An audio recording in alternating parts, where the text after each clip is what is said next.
tell us a little bit about your affiliation with the college as well as your role in the sculpting program.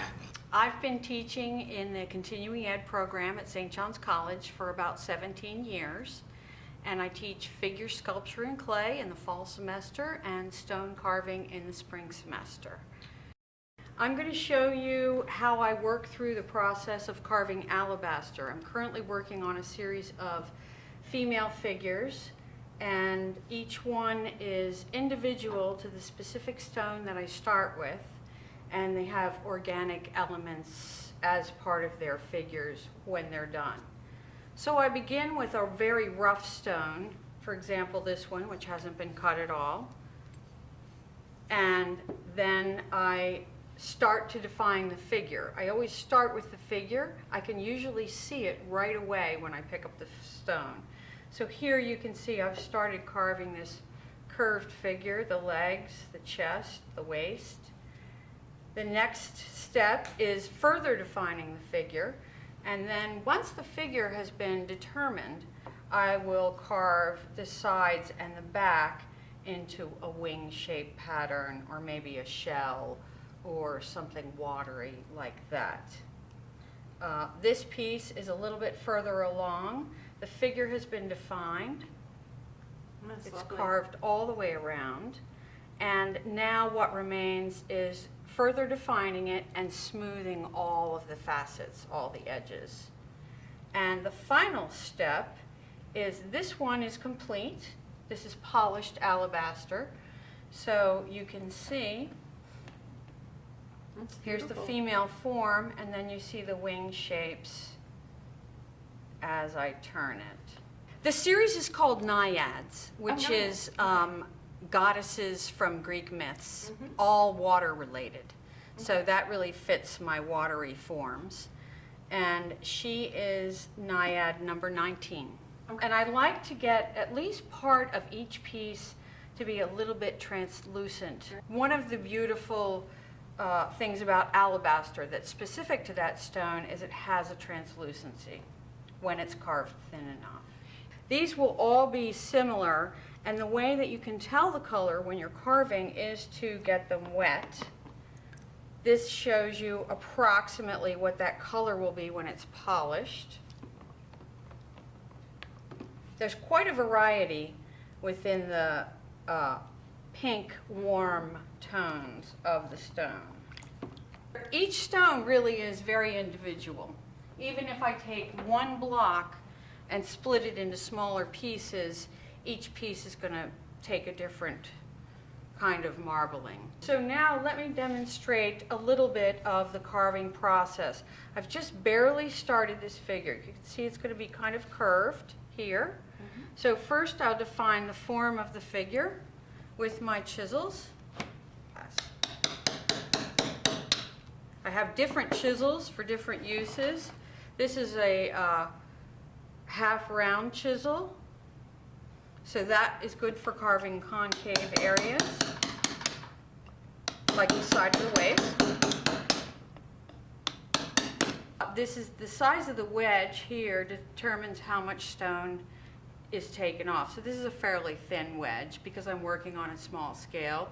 If I was working on a larger scale, I might use a thicker wedge. Such as? This one is thicker, right. You can see, just slightly, but you can see that it is fatter right in here. And then the point chisel is great for the beginning, defining the form. Takes a lot of material off very quickly. So here I want to thin this leg down. This is an old art form. These are the same chisels that Michelangelo used. Well, not the same ones, but the same style.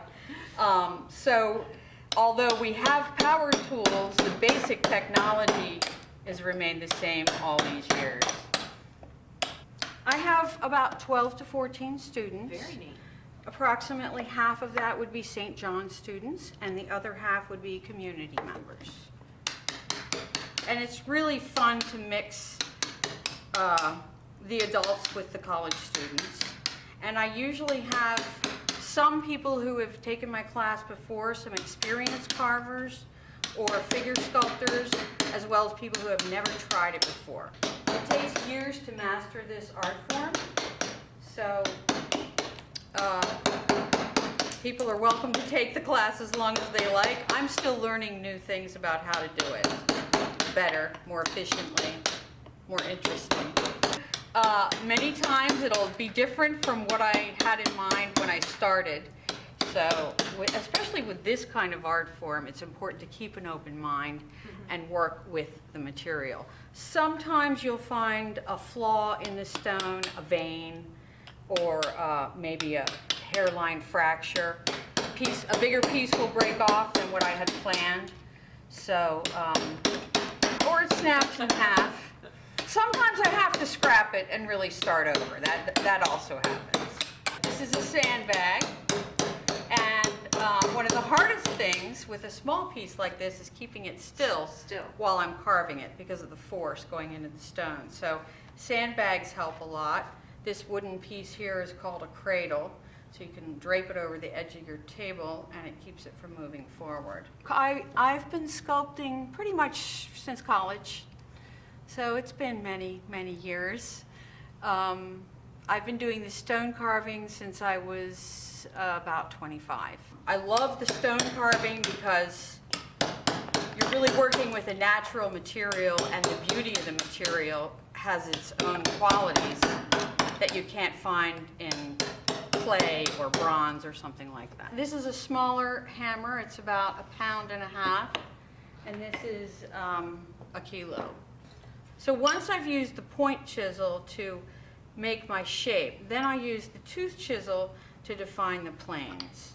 Yeah, I think a background in anatomy is really important when you're working with a figure, and lots of practice in clay can't be replaced by anything else. The stone carving students, we use clay throughout the class. If you start a stone project, get stuck, then we make what you have in clay and then change that. When I'm teaching stone carving, I have each person picks out their own stone from a big pile in the middle of the floor, and then I encourage students to begin the carving process without a finished product in mind. It's really important just to learn how to use the chisels and see how each different chisel cuts in a different way, how the stone breaks, a big blow, a small blow. All these variations are important to learn before you have a detailed plan in mind. So this is called direct carving, when you let the stone actually determine the outcome of the piece. If you've taken my class once or more times before, then you can come in and say, I'd like to carve a bear, and we find a stone that's close to that idea. So these are abstract pieces, right, but they're based on figurative movements with hands. Oh, cool. And sometimes a student will come into my class and they say, I have to carve a fish. And they're a first-time student, and I'll give them my little lecture about picking a stone and trying to find what the stone has in it. But if you just have that fish in mind, sometimes you'll still end up with a version of it, but it'll be more of a free-flowing form than something very tight. I think that's probably the most difficult part about my stone carving class, is asking people to leave their ideas outside the classroom and have an open mind. But it's really such a critical part of the creative process. Each class session is 2 hours. We meet for 10 sessions, so it's a 20-hour semester total. And most people are able to finish something fairly, small and defined within that time period. Not everyone, right? Most. When I get this defined, then I'll come over here to my files, and still using my cradle and the setup, I will take different files to further define the figure. Now this is slower, but if you have nice sharp files, which I do, it's very efficient. Now, alabaster is a soft stone, one of the softer ones. Marble is much, much harder. You would need different kinds of files altogether for marble. These are steel, you would need carbide for that. In a way, the carving process is making smaller and smaller marks in the stone. Then these big ones, I would use, like, I want this to be a little curvier. I don't want to chisel here because it's pretty thin at the edge. So I go from the edge towards the thicker area.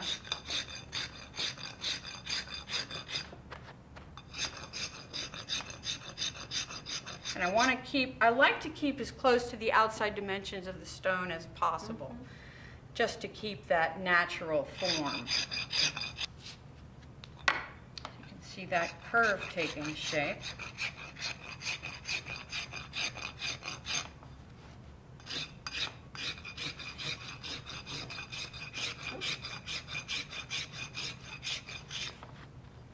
And really, if a piece is going to pop off, I want it to pop off sooner rather than later, so just let it go. Polishing is done with sandpaper. Finer, finer, finer sandpaper. And then the final step is a buffing wheel with a polishing compound to get the shine. Although you can get the shine just by going to finer and finer and finer sandpaper. You can go up to 3200 and skip the buffing wheel. So even when I'm in the sanding process, I'm still sculpting. Absolutely. I'm still shaping and defining the details. It's important to be mindful of each step of the process. And I think it started with legs. And then I thought, wait, there's no room for wings.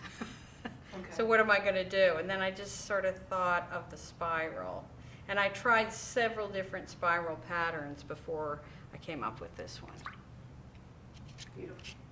Thank you.